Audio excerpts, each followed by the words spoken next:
Onde inicia, só um momento, você vai soltar a música, ele vai no isso na música. A primeira formação, você vai ocupar, é quando os cavaleiros, que vai aqui, vão até as suas damas, quando você faz um movimento, tem que ter uma perna de apoio,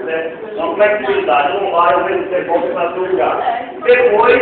as damas, a mesma formação, uma atividade, isso,